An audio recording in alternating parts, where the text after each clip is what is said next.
Voici l'une des voitures les plus importantes de l'histoire automobile, la pierre fondatrice de ce qui est devenu un véritable empire. Mesdames et messieurs, voici tout simplement la première Porsche de l'histoire. Elle s'appelle Type 64. Elle a été créée juste avant la guerre par Ferdinand Porsche. La base est celle d'une coccinelle, oui, mais on devine déjà l'ADN du constructeur allemand. La voiture est proposée aux enchères à Pebble Beach. C'est bien évidemment la star de la semaine. Et si cette Porsche est vendue ici, en Californie, c'est tout sauf un hasard. Car si Porsche est né en Allemagne, sa terre d'adoption est californienne. La Californie, c'est le 5e marché mondial de la marque allemande. La dernière 911 y a été présentée dans le colossal centre Porsche de Los Angeles. Le constructeur tient à Laguna Seca également sa plus grande réunion au monde, le Rennsport, où a été dévoilée l'an dernier la réinterprétation moderne de la légendaire 935. La Californie, c'est la terre promise de Porsche. Notre voyage débute au cœur de Los Angeles, à Beverly Hills, chez un certain Bruce Meyer, immense collectionneur et grand amateur de Porsche, puisqu'il a longtemps possédé, entre autres, le speedster d'un certain Steve McQueen. Première question, Bruce, quelle est l'importance de la Californie pour Porsche? Ou alors, quelle est l'importance de Porsche pour la Californie? Tout a commencé avec la 356 ici. Elle a immédiatement gagné des courses. Et puis il y a eu les acteurs comme McQueen qui ont roulé avec ici. Et n'oublions pas qu'elles sont belles, confortables et fiables. En fait, elles remplissent tous les critères. McQueen et puis bien sûr James Dean et sa 550 Spider dans laquelle il trouva la mort. Une tragédie qui a pourtant donné à cette lignée des Porsche à moteur 4 cylindres un statut d'icône en Californie. L'une des dernières nées de cette incroyable famille qui a débuté dans les années 50, c'est notre 718 Boxster GTS, même si aujourd'hui le 4 cylindres est plus là pour des raisons de normes anti-pollution. Nous quittons Beverly Hills et Bruce Meyer pour nous rendre chez un autre collectionneur à San Diego, pas la même génération, mais vous allez le voir, tout aussi accro à Porsche. Et nous allons réaliser ce que tout passionné de voiture rêve d'avoir.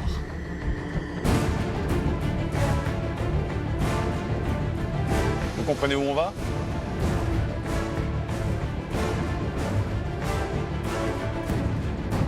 Oh, quel kiff!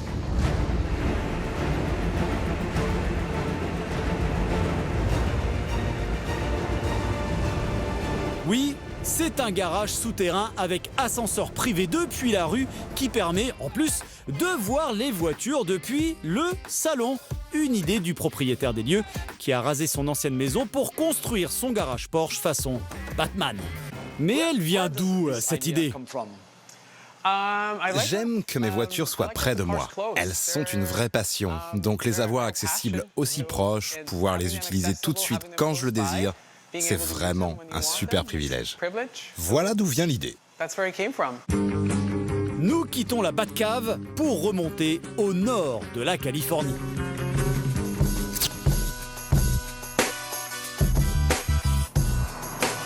La Californie a toujours été une terre d'inspiration pour Porsche. C'est ici que souvent partent les nouvelles tendances du constructeur allemand. Et il y en a une qui fait fureur depuis quelques mois. Il s'agit de la mode des hors-la-loi. Ou outlaws en anglais. Être hors-la-loi avec sa Porsche, c'est la modifier comme les Californiens le font avec les hot rods. Carrosserie, moteur en mode déjanté, une mode qui a explosé avec cet homme, Magnus Walker, loin des standards habituels de Porsche. Et les gardiens du temple, chez ces hors-la-loi, chez ces outlaws, ils portent un nom. C'est un club assez fermé, assez discret, qui nous a ouvert exceptionnellement ses portes. Son nom, le Air Group. 300 membres, pas plus, tous propriétaires d'une 911 de 1963 à 1973, inspirée de celle qui courait à l'époque, transformée selon le programme Sport Purpose du constructeur allemand, un manuel qui expliquait comment bien préparer sa Porsche pour la compétition. Quelle est la philosophie, quel est l'esprit du Air Group? Parce que on entend beaucoup parler de ce Air Group, un peu un truc secret, un peu un truc fermé, mais c'est quoi l'idée? L'ethos, de Steve McQueen. Oui, Un peu. encore et toujours. Toujours hein. encore, oui. Et alors, chacun fait sa voiture. D'accord, ouais, c'est très personnel. hein. C'est toujours personnel, oui. On dit « if it looks right, it is right Voilà. Oui, en fait, si c'est beau, c'est bien. C'est Voilà. ça. Et tu nous disais, cette 911, ça fait combien de temps que tu l'as? 10 ans ou 12 ans comme Et ça. tu l'as jamais lavé? J'ai jamais lavé, non. Et toutes ces 911 sont à tomber par terre car usées par le temps et l'effort. Certains disent d'ailleurs que le préparateur Singer se serait inspiré des 911 du Air Group pour créer ces bijoux. Et justement, Souvenez-vous, il y a quelques mois, nous vous avions présenté Singer, cet incroyable préparateur, ce génie qui réinterprète, qui réimagine les Porsche 911 version 964. Eh bien, Singer a fait des petits avec des préparateurs qui ont travaillé sur d'autres versions de la 911 avec tout autant de génie. voici une Gunther Werks. Si Singer ne réinterprète que des 964, les Porsche 911 du tout début des années 90, Gunther Werks s'est approprié les suivantes, les versions 993, pour en faire des machines de guerre. Gunther Werks était venu à Pebble Beach présenter ses œuvres. Pourquoi Porsche et pourquoi la 993 ? La 993, c'est la dernière 911 à refroidissement à air. Alors on s'est demandé ce qu'on pouvait faire pour tirer le maximum du potentiel de cette 911 à refroidissement à air. C'est comme ça que ce projet est né. Il ne reste plus grand-chose de la 993 d'origine. La carrosserie, le châssis, le moteur, tout a été revisité pour en faire une machine allégée, radicale et surtout ultra sportive. Voilà, on a pris le volant d'un des tout premiers prototypes de Gunther Werks. Cette magnifique 993 rouge, puissance 420 chevaux, pour un poids d'environ 1100 kg, imaginez-vous, hein, c'est vraiment un poids plume la voiture. On est avec Jeff, c'est un des tout meilleurs spécialistes Porsche ici aux États-Unis. Et on sent, alors même si on ne peut pas rouler très très vite ici, hein, dans le domaine privé de Pebble Beach, on a clairement affaire à une voiture extrêmement sportive, hein, et très ferme.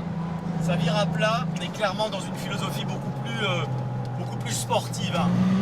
Le rendez-vous a d'ailleurs été pris avec Gunther Werks pour tester sur piste ses créations qui commencent à faire parler d'elles sur tous les circuits américains. Et toujours à Pebble Beach, nous partons retrouver celle avec laquelle nous avons débuté ce voyage. Notre fameuse première Porsche de l'histoire, et c'est 40 chevaux. Ça y est, Madame entre en scène pour être vendue. Mais à combien ? Incroyable.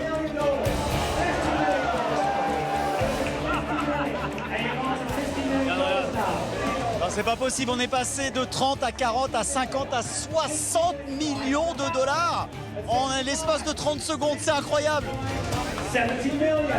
70 millions de dollars, 70 millions de dollars, 70 millions de dollars. La voiture a pris 40 millions de dollars en 1 minute. Quand soudain,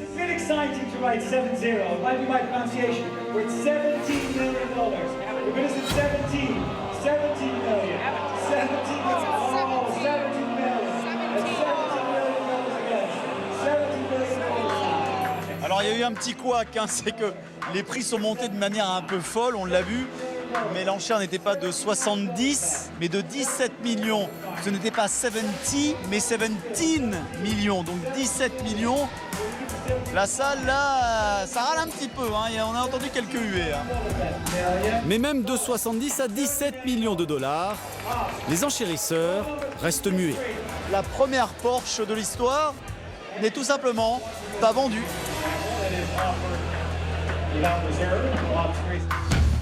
Mais l'avantage avec Porsche, c'est qu'il suffit de tourner une page de son livre pour lire un nouveau chapitre un peu moins tristouné que celui-ci. Le prochain sera clairement électrique avec le Taycan, mais nous, à Automoto, on va vous rassurer sur un point. Porsche restera Porsche, notamment avec ça.